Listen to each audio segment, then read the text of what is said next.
I felt so trapped in this state of just constantly responding to stimuli. Doesn't feel like choice, doesn't feel like autonomy. I was in this place for a long time, years and years, where all I could do was react. There wasn't the sense of safety, there wasn't the sense of calm. So that transition was extremely hard. For whatever reason, I got through it, and I'm awake and I'm here now.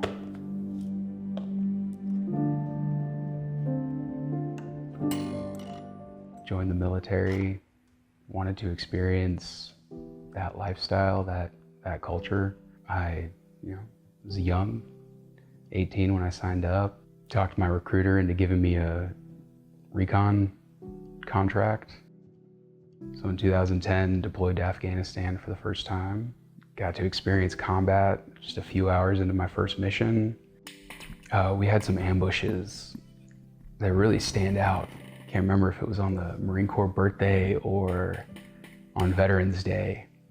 We're at this compound and we have this local. He's telling us that Taliban are everywhere and we want to move from the compound that we're at to this other compound just a little bit further down. This local leads my buddy, the point man, across the bridge.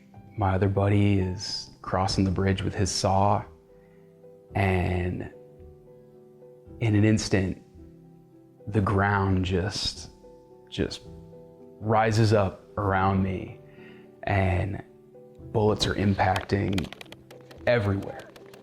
And I can just make out this compound a few hundred meters down the canal from my position, and I jump up in the air and I just roll into this depression down to my right. My buddy who's crossing the bridge with the saw just jumps into the canal, and my buddy who's the point man who just crossed the bridge is a good 20 meters out in this field and just drops like a rock. And we're calling to him and we're not hearing anything. And so worst case scenario is going through our heads. Fire dies down. We're hanging out there for a little bit, making sure it's clear. And we hear Steve call back to us. I'm all right. Guy had bullet holes in his drop pouch. He got lit up, and just for whatever reason, not a single one of those machine gun rounds hit any of us. I come back to Oregon in July of 2012, and I think that's the hardest thing I've ever done in my entire life. Switching from this culture of accountability to the loneliest I have ever felt. A lot of that feeling of uncertainty and that anxiety of being back in society just came from not having those people that I loved and trusted and worked with near me.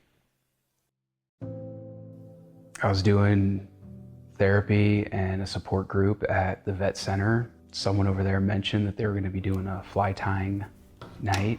I didn't know anything about fly fishing, didn't know anything about fly tying. Had these materials out in front of me, hook, thread, hair, and after just a few minutes, I had assembled them into this little bug.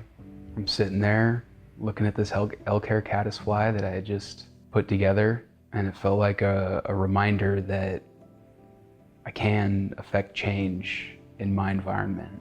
So I went fishing with some of the veterans from Project Healing Waters, and we got to catch fish, eat fish, using tools that we created ourselves. There's something so empowering about creating. I think creation is so important for humans. We're not organisms who can only respond to stimuli. We are these complex individuals, and the act of creation, of making things, making art, making expression, connect us to each other and to the universe in just a beautiful way.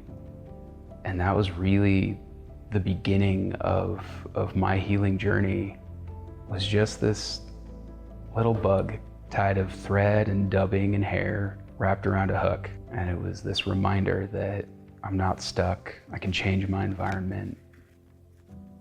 It's really great to have community and have people that are looking out for you, and that it doesn't have to be my platoon. It can be the people around me wherever I am. I still tie flies. I love it. Advanced a little bit more from elk hair caddis.